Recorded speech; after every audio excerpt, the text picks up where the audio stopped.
వేదిక మీద ఉన్న మా సోదరి మనలు ఆడబిడ్డలందరికీ ఇక్కడికి వచ్చేసిన కుటుంబ సోదరులందరికీ కూడా మనస్ఫూర్తిగా శుభాకాంక్షలు అభినందనలు తెలియజేస్తున్నాను.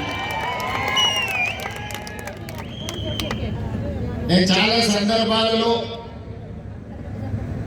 కుటుంబ సోదరుల గురించి ప్రస్తావించినప్పుడు కానీ గ్రామాలలో ఎవరైనా తమ భూమిని అమ్ముకోవాలి అంటే కొనడానికి ఎవరైనా కుటుంబాలు వస్తే వాళ్ళకి ఇయ్యండి నగదు నడుము కట్టుకొని వచ్చి పోయిట్లో మనకు నగదు ఇచ్చిపోతారు, నమ్మకాన్ని ఇచ్చిపోతారు. వాళ్ళు ఇచ్చిన నగదు లెక్క పెట్టాల్సిన పని కూడా లేదు. సరిగ్గా ఒక్కరికి 2 సార్లు వాళ్ళే లెక్క పెట్టి ఇంటికి తెచ్చి ఇచ్చిపోతారని నేను ఎప్పుడు చెప్తుంటా.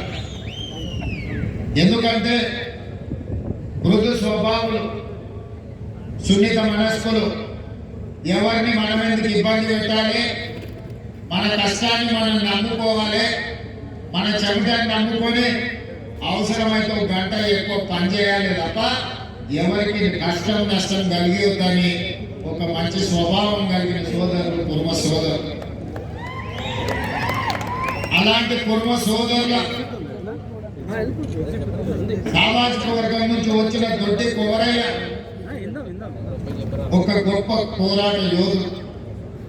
ఆనాడు నిజాంలకు రజాకర్లకు వ్యతిరేకంగా జరిగిన సాయుధ రైతాంగ పోరాటంలో భూమి కోసం, భుక్తి కోసం, విముక్తి కోసం వెట్టి చాకిరి నుంచి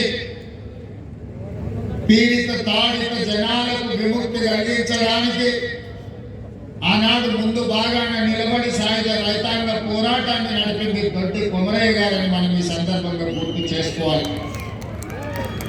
ఆనాడు రజాకారులను గ్రామాలలోకి రానియకుండా అడ్డుకట్ట వేయాలి, దొరల యొక్క పెత్తనాన్ని ఆధిపత్యాన్ని అంచివేయాలంటే దుడ్డుకర్రల సంఘం పెట్టాలి.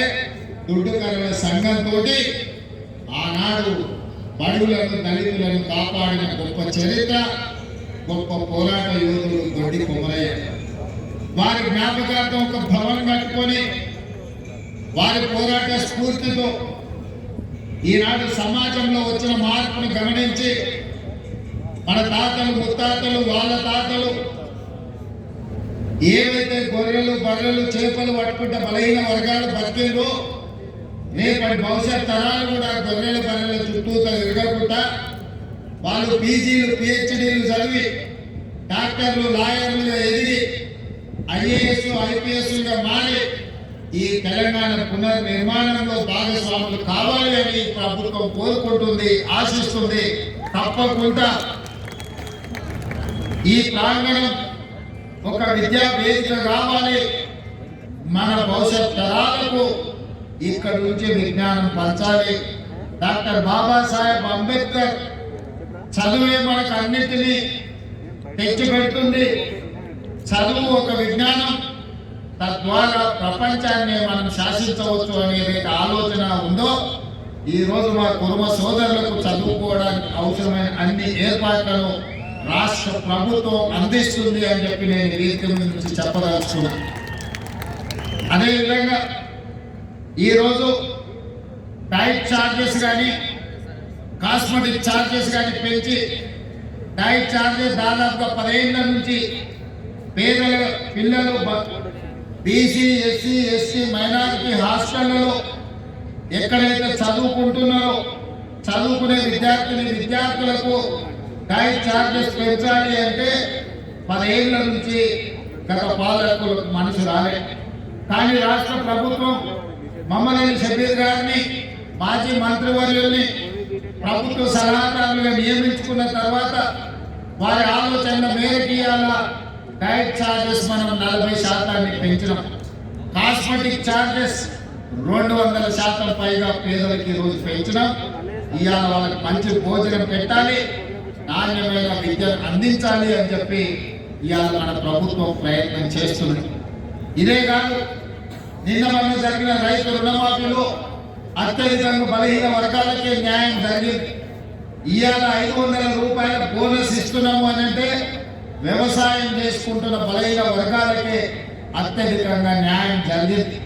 ఇవాళ 200 యూనిట్లు ఉచిత కరెంట్ ఇచ్చిన, 500 రూపాయలకు సిలిండర్ ఇచ్చిన, 10 లక్షల రూపాయలు రాజీవ్ ఆరోగ్యశ్రీ ద్వారా పేదలకు వైద్యాన్ని అందించిన, ఇది బలహీన వర్గాలకే అత్యధికంగా లాభం చేకూరుతుంది. అందుకే మా ప్రభుత్వం బలహీన వర్గాల ప్రభుత్వం, బహుజనుల ప్రభుత్వం. పంచాయతీ గారు చెప్పినట్టు జమీందారుల తెలంగాణ తల్లి కాదు, బహుజనుల తెలంగాణ తల్లి ఉండాలని. ఏ తల్లి అయితే మన అమ్మలాగా ఉంటుందో, ఏ తల్లి అడగకుండానే మన కడుపులో ఉండే ఆకలిని గుర్తించి బుక్కెడు పువ్వ పెడుతుందో, ఇలా అలాంటి తెలంగాణ తల్లిని మనం తెచ్చుకున్నాము. ఆ తెలంగాణ తల్లి మన అమ్మకు ప్రతిరూపము, మన అక్కకు ప్రతిరూపము.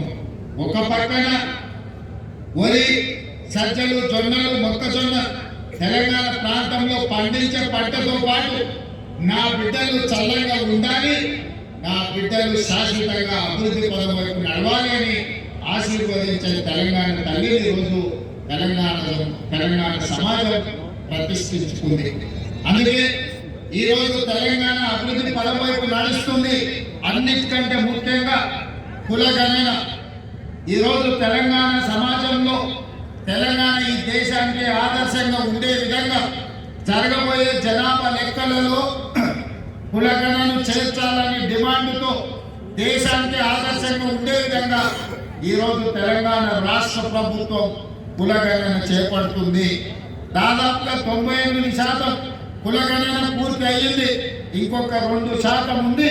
ఆ 2% పూర్తి చేస్తే తెలంగాణ సమాజానికి సంబంధించిన ఎక్స్రే కాదు, మెగా హెల్త్ చెకప్ అవుతుంది. తద్వారా 100% పక్కా లెక్కలతో కుర్మ సోదరులు ఎంతమంది ఉన్నారో లెక్క తెచ్చి రాబోయే స్థానిక సంస్థలలో కావచ్చు, శాసనసభ ఎన్నికల్లో కావచ్చు, ఏ మాత్రం అవకాశం వచ్చిన పార్లమెంటులో కూడా కుర్మ సోదరుల ప్రాతినిధ్యం పెంచి శాశ్వతంగా రాజకీయాలలో మీకు ఒక అవకాశాన్ని కల్పించడానికి మన ప్రభుత్వం ముందుకు వస్తుంది. మొన్న జరిగిన శాసనసభ ఎన్నికల్లో ఇటు కుర్మ సోదరులకు, అటు యాదవ సోదరులకు చెరి 2 అసెంబ్లీ టికెట్ ఇచ్చినాం. 6 నెలల ముందే చెప్పిన బీర్లు ఐలయ్య చెప్పినట్టు సరితమ్మ గద్వాల్లో సరితమ్మ కానీ ఐలయ్యకు కానీ టికెట్ 6 నెలల ముందే నేను పిలిచి చెప్పిన. మీరు ఎవరి దగ్గరికి వెళ్ళాల్సిన పని లేదు, ఎవరి ముందర చేతి జోడించాల్సిన పని లేదు.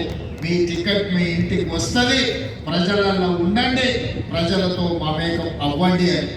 ఇవాళ కుర్మ సోదరులకు 2, యాదవ సోదరులకు 2 టికెట్లు పార్టీ పరంగా కేటాయించడం జరిగింది.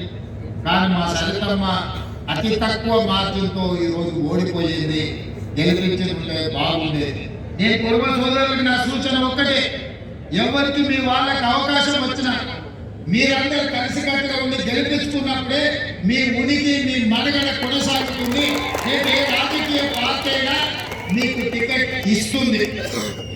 లేకపోతే ఏమంటారు, కుర్మ సోదరులకు టికెట్ ఇస్తే గెలిచే అవకాశాలు తక్కువ ఉంటాయి కాబట్టి ఆ టికెట్ తీసి ఇంకొకరికి ఇవ్వండి అనే ప్రమాదం ఉంది. ఈ ప్రమాదాన్ని మీరు అర్థం చేసుకోండి. గెలిచిన ఇప్పుడు 4 విప్పులను ఇస్తే, ఒకటి కుర్మ సోదరుడు బీర్లాయలే మొదటిసారి ఎమ్మెల్యే గెలిచిన విప్పుగా వేసినాం. ఆది శ్రీనివాస్ కాపు సోదరుడికి వేసినాం. అడ్లూరి లక్ష్మణ్ మార్గ సోదరుడిని విప్పు చేసినాం. డాక్టర్ రామచంద్ర నాయకు ఒక గిరిజన సోదరుడికి. ముఖ్యమంత్రిగా విప్పులే నా కళ్ళు, నా చెవులు. ఎందుకంటే నాకు స్పీకర్కు మధ్యలో అనుసంధానం చేసేది విప్పులు. అలాంటి పదవుల్లో 2 బలహీన వర్గాలు, ఒక దళితుడు, ఒక గిరిజని, 4కి 4 సామాజిక న్యాయము, 4 సామాజిక వర్గాలకు అవకాశం కల్పించి ఈ రోజు వాళ్ళని అందరినీ కూడా ముందుకు తీసుకెళ్ళడానికి ప్రయత్నం చేస్తున్నాం. ఇవాళ మీరు విప్ అయిందంటే మీరు ఎమ్మెల్యేగా గెలిపించింది కాబట్టి ఇవాళ విప్ అయింది.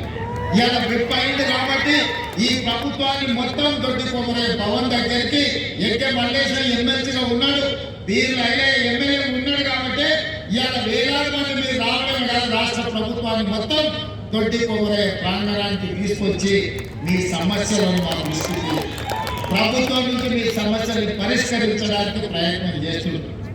దీని అర్థం పరమార్థం వచ్చిన అవకాశం వదులుకోవద్దు. మీ బిడ్డల్ని మీరు గెలిపించుకున్నప్పుడే మీ యొక్క ప్రాధాన్యత కనిపిస్తుంది.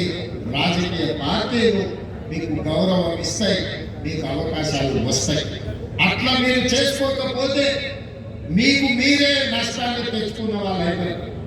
ఇవాళ నేను మీకు ఒక మాట చెప్పదలుచుకున్న, పక్క రాష్ట్రంలో సిద్ధరామయ్య గారు ఈరోజు ముఖ్యమంత్రిగా మూడోసారి 40 ఏళ్ళు 50 ఏళ్ళు సుదీర్ఘ రాజకీయాలలో మచ్చలేని నాయకుడు ఒక కుర్మ సోదరుడు ముఖ్యమంత్రిగా రాణిస్తున్నాడు అని అంటే కాంగ్రెస్ పార్టీ అవకాశం ఇచ్చింది. ఆ అవకాశాన్ని వారు అందిపుచ్చుకున్నారు. కర్ణాటక రాష్ట్రంలో ఈరోజు కాంగ్రెస్ గెలుస్తుంది అని అంటే సిద్ధరామయ్య గారి నాయకత్వంలో కాంగ్రెస్ పార్టీ గెలిచింది అని ఢిల్లీ గుర్తించి వారిని ముఖ్యమంత్రి చేసింది. ఇవన్నీ కూడా మీరందరూ మీ వాళ్ళని కాపాడుకున్నప్పుడు ఇది సాధ్యమవుతుంది. ఇవాళ సామాజిక న్యాయం జరగాలి అని అంటే మీ టికెట్లు మీకు వచ్చినప్పుడు మీరు గెలిపించుకోవాలి.